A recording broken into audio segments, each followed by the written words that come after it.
Welcome to The Explainer. Today, we're diving into something that is an absolute game changer for how software gets built: version control. If you've ever felt totally overwhelmed by the coding world, repositories, or open source, don't sweat it. We're going to walk through this hero's journey of code together, step by step. So let's just jump right in. To kick things off, let me ask you a quick question. How many versions of your resume do you have saved right now on your computer?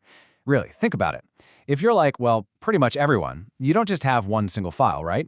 You probably have a whole chaotic folder dedicated to tracking your career history over the years, basically by accident.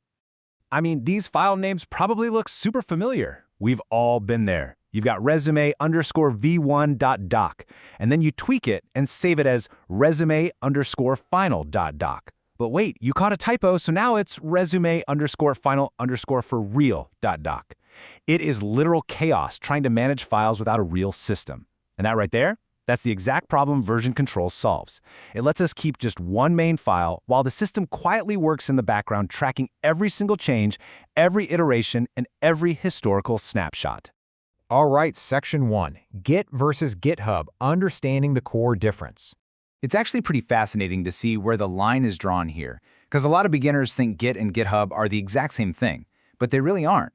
Git is the actual version control tool. It's the engine running locally right there on your laptop that tracks your file changes. GitHub, on the other hand, is the cloud-based platform. It's that collaborative hub on the internet where you host the code, share it, and work with other people. So just remember, Git is your local tool, and GitHub is your global community. Moving on to Section 2, your first repository, building your local workspace. Okay, first up we have the working directory. It really helps to think of this as your actual physical desk. It's your local workspace holding the current, kind of messy state of a project.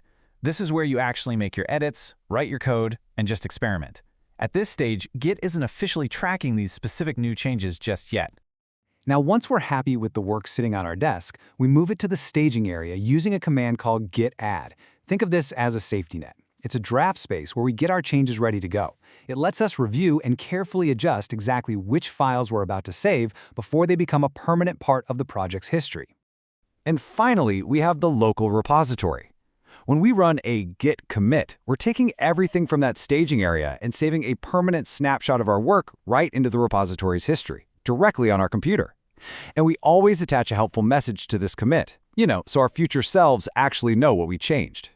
So we've seamlessly moved from the messy desk to the draft folder straight into the permanent filing cabinet. Section 3, the GitHub flow, the daily developer routine.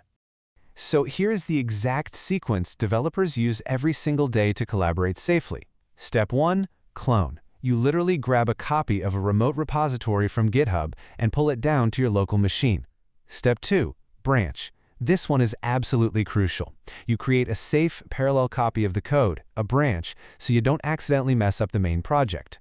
Step 3, commit. You make your changes and save those permanent snapshots locally. Step 4, push. You send your saved branch back up into the GitHub cloud. And finally, Step 5, the pull request. This is where you formally propose your changes and ask your team to review and merge your brilliant new code. Now, when it comes to pull requests, or PRs, there are a few golden rules. If you actually want your teammates to like reviewing your code, you really need to follow these. First off, write small PRs. They're just so much faster to review and leave way less room for bugs to hide. Second, review your own code first. Seriously, catch your own typos before someone else has to. And third, provide context and guidance.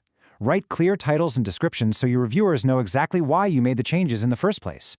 Which brings us to something that trips up almost every beginner: merging versus rebasing. When you're combining code, merging creates a brand new commit that ties both histories together. It preserves the complete, kind of messy, real-world history of how the work actually happened. You use this when moving a completed feature into the main branch. Rebasing, on the other hand, actually rewrites history to create a perfectly linear, clean timeline. You'd use rebasing when you want to update your own personal feature branch with the latest changes from the main project before you merge. Getting the hang of this difference early on is going to save you from some major team conflicts down the road, for sure. Section 4, Project Management and Issues, Organizing the Chaos. GitHub issues are, without a doubt, the backbone of communication on any project. They let us keep track of tasks, bugs, and ideas, and assign specific work to teammates so everyone knows exactly who is doing what.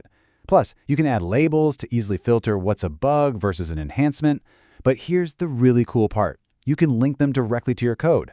If you literally just write closes #34 in your pull request, GitHub will automatically close that issue the very second your code gets merged. It's so seamless. And comparing the two, issues are those individual tasks, right? The granular bugs and ideas. Projects are how we scale that all up. A GitHub project is a highly visual, drag-and-drop Kanban-style dashboard.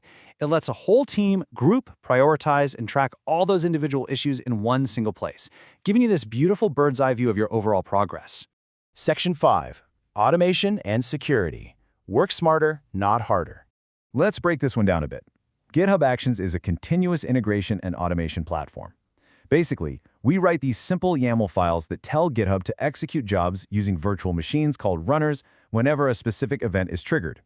So, essentially, GitHub Actions are like these helpful little robots running scripts for us in the background. Push new code, a robot tests it.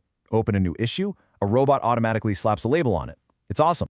And we can actually use that exact automation to power GitHub Advanced Security, which gives us a whole suite of automated guards. Secret scanning is constantly watching to make sure we didn't accidentally expose an API key or password in our code. Dependabot automatically sniffs out out-of-date or vulnerable third-party libraries we're using and will literally open a PR to fix them for us. CodeQL analyzes how data flows to catch dangerous vulnerabilities. And Copilot Autofix, it will actually suggest an AI-generated patch to resolve those vulnerabilities right then and there. It's incredibly powerful stuff.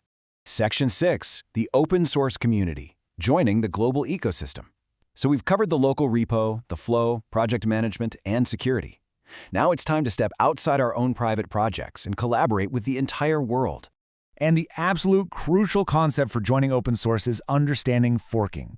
Forking is simply creating your own personal, full copy of someone else's project under your own account. It's the gateway to open source because it lets you safely experiment, tinker around, and even break things without ever affecting the original source code. Then, once your shiny new feature is working perfectly on your fork, you just open a pull request back to the original project.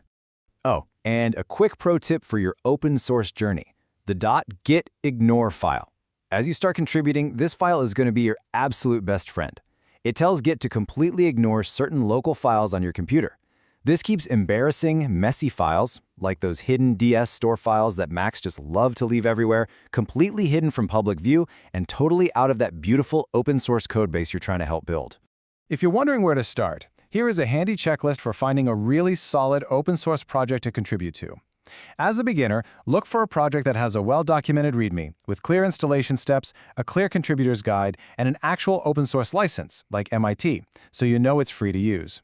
You also want to see over 100 stars and active recent development, which tells you the maintainers are actually still around to review your work. But most importantly, search for projects that use the Good First Issue label. That label is basically a flashing neon sign that screams, "Beginners welcome here." I want you to think about this quote for a second, standing on the shoulders of giants. I love this because it perfectly captures the true collaborative beauty of open source software. You don't have to write every single piece of code from scratch anymore. By using GitHub, you're tapping into the brilliant work of literally millions of developers who came before you.